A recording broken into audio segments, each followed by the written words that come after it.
Joining us now is the former chairman of the Senate Judiciary Committee and the senior senator from the great state of South Carolina, Lindsey Graham. Senator, you and I talk about the justice system all the time. There are parts that should be reformed, but setting bond for career offenders who absconded from the sex offender registry would not be what we're talking about. And number one, what does it take to lose your license in Wisconsin? Was this guy driving legally? I mean, there's so many things to talk about here, but you know, you did a really good job of making this case real.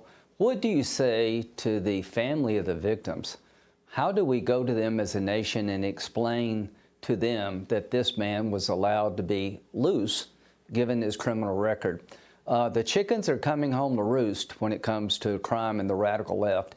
It is fashionable in blue states and liberal districts to be soft on crime. It is not fashionable among the average American to allow this to go on and on and on. So we need to vote. Tlaib, Congresswoman Tlaib has a bill to empty all the federal prisons by 10 years. Mass incarceration needs to go, regardless of apparently what you did because of COVID. And some squad members want to do it with cash bail. Let's vote on this. Let's take this issue to the House and the Senate and see where members of Congress and the Senate would vote. I'm going to stand with the cops. I'm going to stand with making it harder to get bail when you maul people over and over, not easier. I want to play a clip for you, Senator. I'm going to get your reaction on the other side.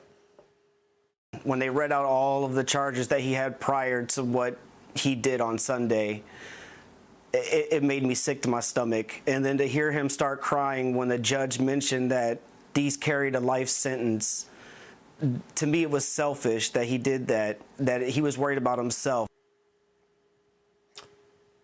You know, Senator, you mentioned members of the squad and bond reform. You mentioned Rashida Tlaib. You know as much about the federal prison system. I mean, think about who is in federal prison that she wants out in a decade. I mean, the Boston Marathon bomber, the Unabomber, Terry Nichols. For people who forgot who Terry Nichols is in Oklahoma City, and then in our own state of South Carolina, I'm almost positive Dylan Roof is on death row, is he not?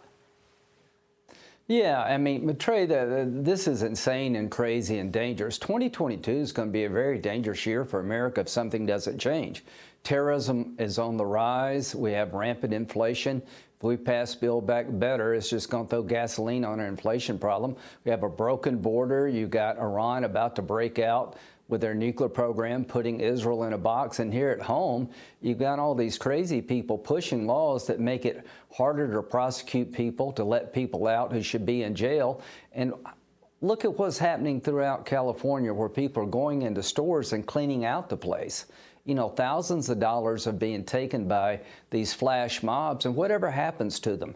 This started with defunding the police. This concept of defunding the police has sent a signal to criminals that there are no more consequences when it comes to breaking the law, and people are not afraid of breaking the law anymore. People are emboldened to break the law. So in South Carolina, where we live, you try this crap here, you're going to go to jail if you're lucky.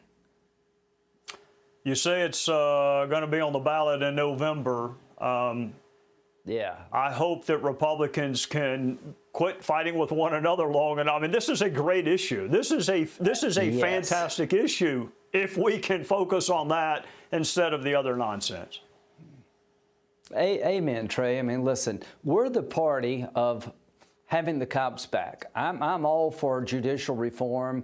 I'm all for police reform, but I'm not for letting this guy out of jail when he should have been in jail years ago. I'm not for letting people ransack stores and have no accountability. I'm not for doing away with cash bail. You know, the modern Democratic Party is soft on crime and weak on terrorism. And if we as Republicans don't talk about that, then that's political malpractice. The Democratic Party is giving us an issue where the American people are on our side. The enemy is not federal Republicans. The enemy is the radical left who's driving the Democratic Party down an insane road, making us less safe and less prosperous. And we we need to push back. And if we win in 2022, all this crap stops. Kevin McCarthy never lets these bills come out of the House. And I can assure you, if I'm chairman of the Judiciary Committee or any other Republican is chairman of the Judiciary Committee, we're going to have hearings about how you can loot a store and nothing happens to you. We're going to have hearings about how a state can let a guy like this out after all of his criminal record and why you would set bail at $1,000.